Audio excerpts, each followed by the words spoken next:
Live from WSLS, this is 10 News at 6, working for you.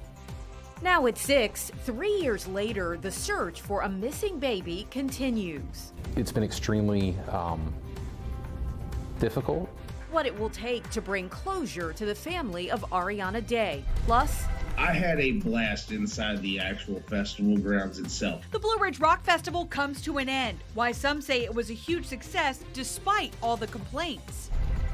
And a return to in-person learning after a COVID-19 shutdown. How some Liberty University students feel about being back on campus. Good evening and thanks for joining us for 10 News at 6. I'm Lindsay Ward. I'm Brittany McGraw. John Carlin has the night off. It's been 3 years since a Roanoke baby disappeared. 10 News reporter McKinley Strother shows us why police aren't giving up hope, even though the 3-month-old girl still hasn't been found. Most parents will tell you their kids grow up far too fast. Unfortunately, this baby girl never gets the chance to grow up at all. We're still trying to find her. You know, she still remains missing. She was only 3 months old when she vanished from the lives of those who loved her most. It's been 3 years since they and police have been fighting for answers. You know, everybody in the department, you know, is pretty familiar with it, you know, has heard her name. Her name was Arieanna Day. She was last seen at her home in Northwest Roanoke September 11th, 2018. In that time, there have been more questions than answers. At this point, we have gone through everything that we can through the case. The baby girl's father was charged with concealing her body after prosecutors say he admitted to burying her bruised, barely alive body in this area of Montgomery County. He claimed to pick her up in that condition from her mother's home, accusations some deny. One trial ended in a mistrial. Later, the charge was dropped. Never was the baby girl found. We have to kind of be decipherers of the truth. We have to sift through the evidence, and you know, sometimes the evidence is not overwhelming. Even though the baby girl was never found, every lead was exhausted and the case eventually ran cold. Investigators still have hope that one day they can find her and bring closure to the family and the community. These things happen, and that, you know, a big part of these investigations is community involvement and community participation. There have been many days since Arieanna Day disappeared, but if you have information, call police today. I'm McKinley Strother, 10 News, working for you. Breaking tonight, a man and woman are in custody as the search for a missing 3-year-old with local ties continues. Augusta County deputies say Travis Brown and Candy Royer were arrested for child abuse and neglect in Pennsylvania. They're still searching for Khaleesi Cuthriel. Royer was supposed to be her guardian, and there were claims that she'd been taken to a family member's house in Covington, but that wasn't the case. Due to rising COVID-19 cases, more drive-thru testing sites are coming to the Roanoke Valley starting tomorrow. They're scheduled weekly at the Salem Civic Center, Dabney S. Lancaster Community College, and Fincastle Baptist Church. Liberty University returned to in-person classes today following a 2-week mitigation period to slow the spread of COVID-19. 10 News reporter Tim Harfman is live outside of campus in Lynchburg, and Tim, school leaders say they're putting new protocols into place. That's right, Lindsay. This comes while LU reports 463 active COVID cases and more than 1,800 people in quarantine. The university switched classes online 2 weeks ago. Now, as classes return in person, LU is keeping a virtual option for a period of time. Masks are still, quote, strongly encouraged, but they are not required. Large indoor gatherings were suspended during the mitigation period, while large outdoor gatherings like football games, convocation, and a block party continued. LU says there will be a 50% capacity for indoor events with virtual streaming options. Student Nathan Grimes says that's not enough. Any gathering that big is just going to cause issues, no matter indoors or outdoors. It was definitely a good move to bring it outdoors, but I think the right move would have just been to just cancel everything for 2 weeks. A university spokesperson declined our request for an interview, but says they are making an effort to stop the spread of COVID-19. And as we reported, LU hosted an on-campus vaccine clinic about 2 weeks ago, and we're told more than 200 people received the first Moderna dose. Live in Lynchburg tonight, Tim Harfman, 10 News, working for you. Turning now to your forecast as the hot and humid conditions continue. Chief Meteorologist Jeff Hanowich is here to show us how long it's going to last. We had a little bit of break, but it's back. The taste of fall lasted for what? It seemed like an hour. 10 seconds. It was here for 2 days, but it seemed like a very short period of time. And yes, now summer is back in full force, and it's going to feel like summer much of this week. A couple of showers and thunderstorms north of us towards the Great Lakes states, but for us today, we had high pressure ruling the roost, and we'll continue to have it in play for just one more day, that day being tomorrow. Hourly planner showing temperatures at 7 on average, middle 80s. We fall into the mid to upper 70s by 10. We're mainly clear this evening with some haze around, but we're dry.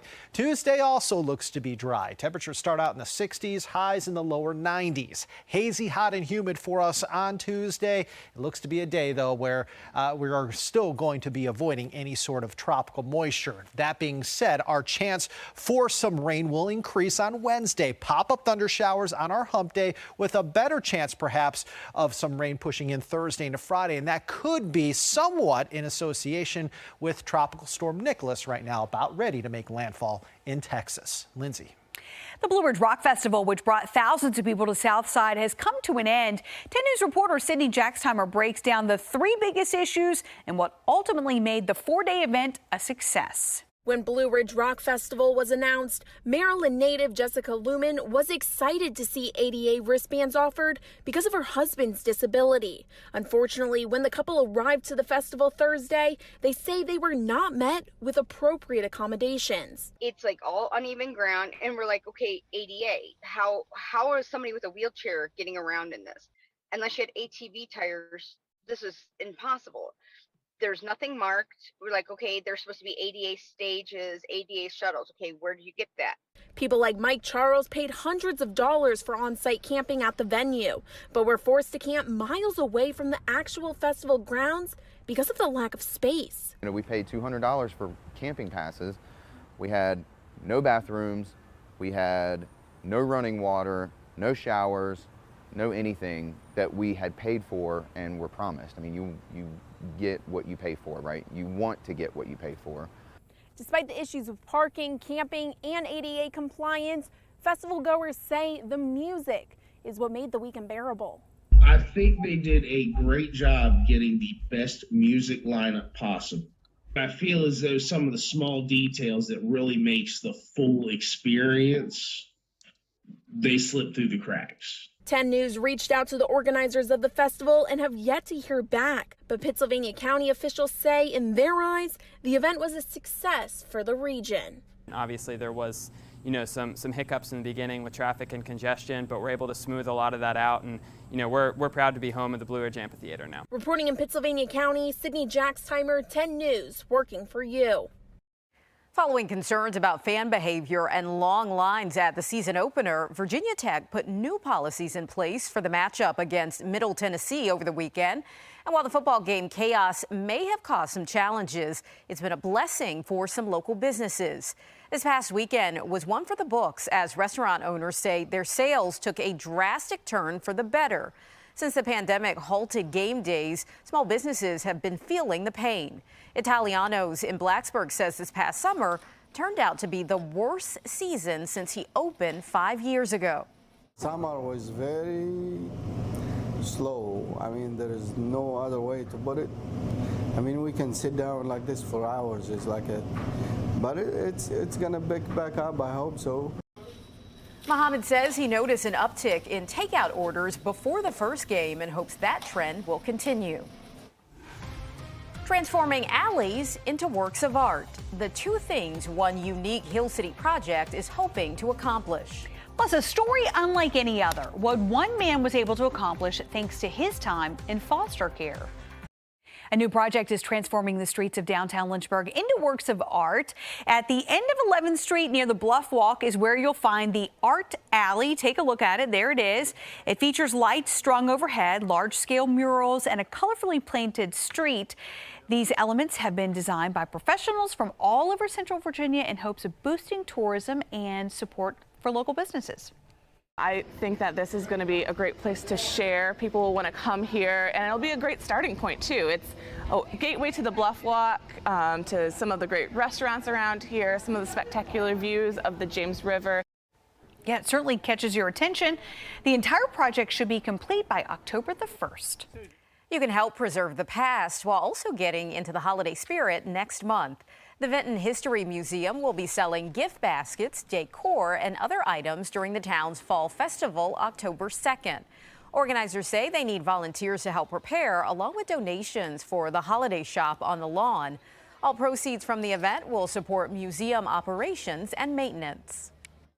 You are looking at a live picture from our Poor Mountain Sky Cam. It was a beautiful day across the region, although it felt more like July than September outside. And you'll also be able to see there's still some haze around, some smoke around. We'll let you know when that will start to go away and when temperatures will cool off coming up.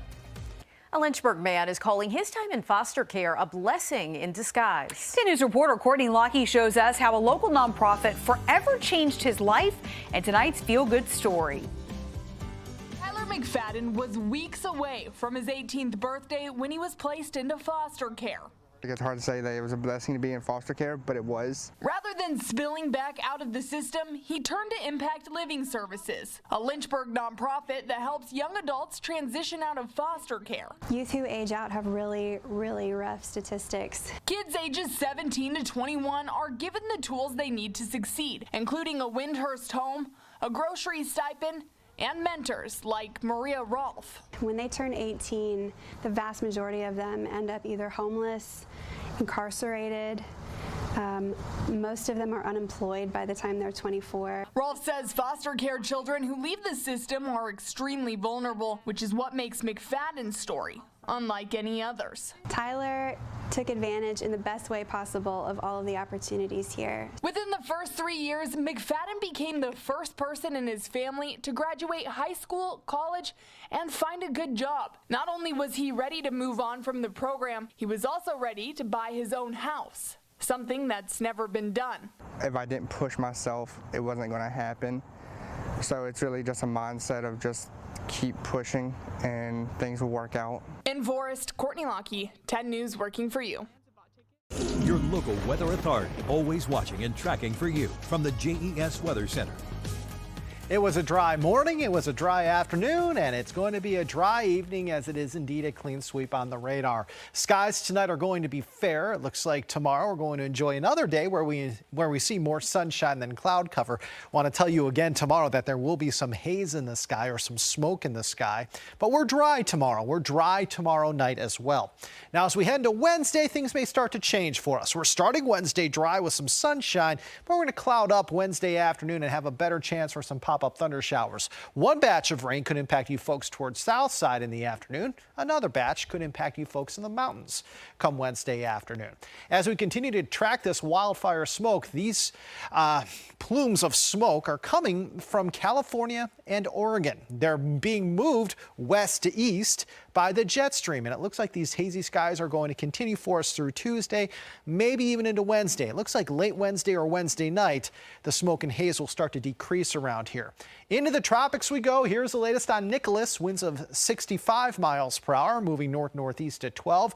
Likely to make a landfall near Port O'Connor, Texas at some point in time this evening. And then it looks to move from near Houston over towards near Shreveport, over towards Jackson, Mississippi here as we head, say, through Thursday at 1 p.m. A cold front that brings us some pop-up thunder showers on Wednesday may drag this remnant moisture a little bit closer to us by Thursday and Friday. Even if we do get in on some tropical moisture from Nicholas, it's going to be nothing like what we saw with Ida and Fred. I want to talk to you that we're watching not one, but two other pieces of energy. One near the Lesser Antilles, the other one coming offshore of Africa. These both need to be watched here over the next couple of days. So we've got Nicholas, we've got these two other storm systems in the Atlantic Ocean.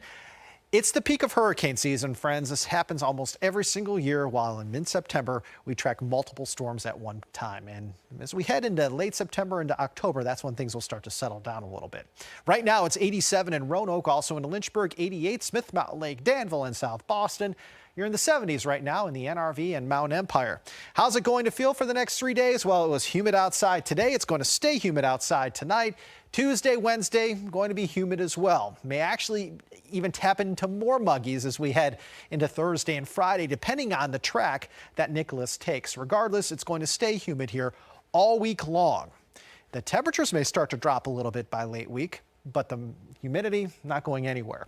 Tonight, fair mild. Overnight lows 60 to 67. 3 days zone by zone forecast. Showing in the New River Valley, your dry Tuesday, pop-up thunder showers Wednesday, scattered thunder showers on Thursday. Highlands, your hottest day out of the next 3, going to be Tuesday, coolest day Thursday. Look at Southside, lower 90s Tuesday, then you fall into the middle 80s by Thursday. And for Lynchburg, you are looking dry here Tuesday. A few thunder showers possible Wednesday. Better chances for some rain. Again, dependent upon the track of Nicholas as we head into Thursday, Friday. We should start to dry things out this weekend. And across the Roanoke Valley, your hottest day out of the next 7 comes tomorrow, 91. Then we're around 84 Thursday, Friday, and Saturday, bumping up to 87 by Sunday. Eric? All right, coming up in sports, changes in the latest AP poll. We'll hand out first and 10 player of the week honors in the high school rank. AP top 25 poll, Oregon up 12 spots after taking down Ohio State. Iowa up 10 spots after beating Iowa State. Buckeyes down to 9 after falling to the Ducks. Penn State coming in at 10, while Virginia Tech is in at 15. Carolina up to 21. BYU and Michigan in the poll for the first time this season. We had another Friday night full of big plays and big playmakers. John Apichello introduces us to one River Ridge player who led his team to a 3-0 record, capturing Player of the Week. Hidden Valley continues to be one of the early season surprises of the fall campaign, reeling off 3 straight wins to open the year. And they've done it behind the leadership of quarterback Sam Dragovich. The senior was 12 of 21 passing for 196 yards and 2 touchdowns in the Titans' win over Northside. He added 27 yards rushing and a pair of rushing touchdowns to complete the Gettysburg Address, 4-score in the 42-7 Titans win. For all his efforts, Hidden Valley's Sam Dragovich is your WSLS First and 10 Player of the Week.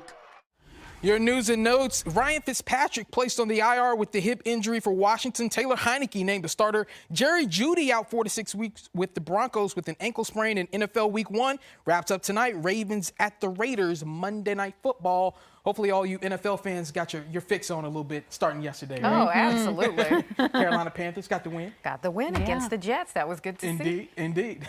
All right. Thank you, EJ. Nightly News is coming up next. We'll see you back here at 7.